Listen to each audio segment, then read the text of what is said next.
بسم اللہ الرحمن الرحیم۔ السلام علیکم دوستو، قرآن کریم میں اللہ تعالیٰ فرماتے ہیں، ترجمہ: ہم اس کی شہرک سے زیادہ اس کے قریب ہیں۔ سورہ قاف آیت نمبر 16۔ یعنی اللہ تعالیٰ فرماتے ہیں ہم ہر وقت ہر بندے کے ساتھ ہر جگہ موجود ہیں۔ شیطان مختلف حیلوں اور بہانوں اور گناہوں کے اسباب کو بظاہر خوبصورت بنانے کے ذریعے سے انسان کو ان گناہوں اور برے اعمال کی ترکیب دلاتا رہتا ہے، لیکن وہ زور زبردستی کسی انسان کو بدیوں سے دوچار کرنے پر قادر نہیں۔ ایک اور جگہ اللہ تعالیٰ فرماتے ہیں، ترجمہ: تم سے زیادہ ہم اس کے قریب ہوتے ہیں لیکن تم دیکھتے نہیں۔ سورہ واقعہ آیت نمبر 85۔ انسان اور جن کی نشو و نما ایک اختیاری عمل ہے۔ اگر انسان فطری اور طبعی جبلتوں کا حامل نہ ہوتا تو فرشتوں کی مانند بے اختیار ہوتا۔ شیطان اور اندرونی قوتوں کا اس پر کوئی اثر نہ ہوتا، لیکن انسان اور جن صاحب اختیار ہیں اور انہیں اپنے اختیار سے حقیقی کمال کی طرف گامزن ہونا چاہیے۔ اگر ہم انسانوں اور جنات میں نفس امارہ سرکش اندرونی قوتیں نہ ہوتی اور شیاطین نہ ہوتے تو انسان یا جن اللہ کی طرف کی آزمائش سے نہ گزرتا۔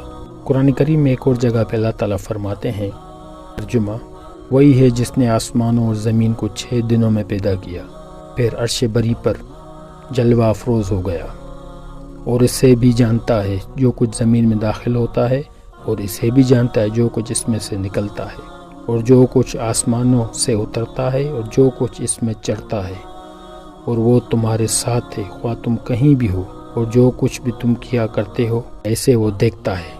سورہ حدید آیت نمبر 5۔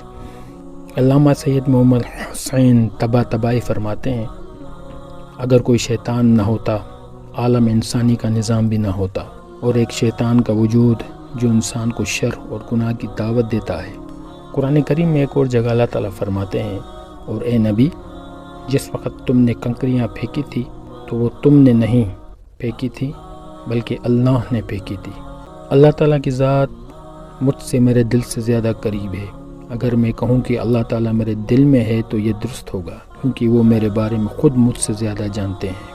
اللہ تعالیٰ کو ایک اور یکتا کہہ کر ہم ان کی جلال و عظمت کا اظہار کرتے ہیں، اور جب ہم کہتے ہیں کہ وہ ہر جگہ موجود ہے تو ہماری مراد یہ ہوتی ہے کہ وہ اپنی رحمت اور رحمانیت اور علم و قدرت کے ساتھ ہر جگہ موجود ہے۔ اور مذکورہ بالا آیات جیسی آیات کی روح سے اللہ تعالیٰ اپنی قدرت، علم، رحمانیت، رحیمیت، جمال و جلال، علم، ارادہ اور دیگر تمام صفات کا ذریعہ نہ صرف ہر جگہ موجود ہے بلکہ حاکم و نگران ہے۔ حدیث مبارکہ میں اس کے بارے میں تفصیل سے بتایا گیا ہے، جیسے کہ حضرت ابو موسیٰ اشعری رضی اللہ تعالی عنہ روایت کرتے ہیں کہ ہم رسول اللہ صلی اللہ علیہ وآلہ وسلم کے ساتھ ایک غزوہ میں تھے، اور ہم جب کسی بلندی پر چڑھتے یا کسی نشیبی علاقے میں اترتے تو تکبیر بلند آواز سے کہتے۔ بیان کیا کہ پھر حضرت صلی اللہ علیہ وآلہ وسلم ہمارے قریب آئے اور فرمایا، اے لوگو، اپنے آپ پر رحم کرو، کیونکہ تم کسی بیرے یا غیر موجود کو نہیں پکارتے بلکہ تم اس ذات کو پکارتے ہو جو بہت زیادہ سننے والا، بڑا دیکھنے والا ہے۔ پھر فرمایا، اے عبداللہ بن قیس، کیا میں تمہیں ایک کلمہ نہ سکھا دوں جو جنت کے خزانوں میں سے ہے؟ وہ کلمہ ہے لا حول ولا قوت الا باللہ۔ صحیح بخاری حدیث نمبر 6610۔ بے شک اللہ تعالیٰ ہماری شارک سے زیادہ قریب ہے۔ خدا تعالیٰ ہر جگہ حاکم و نگران ہے۔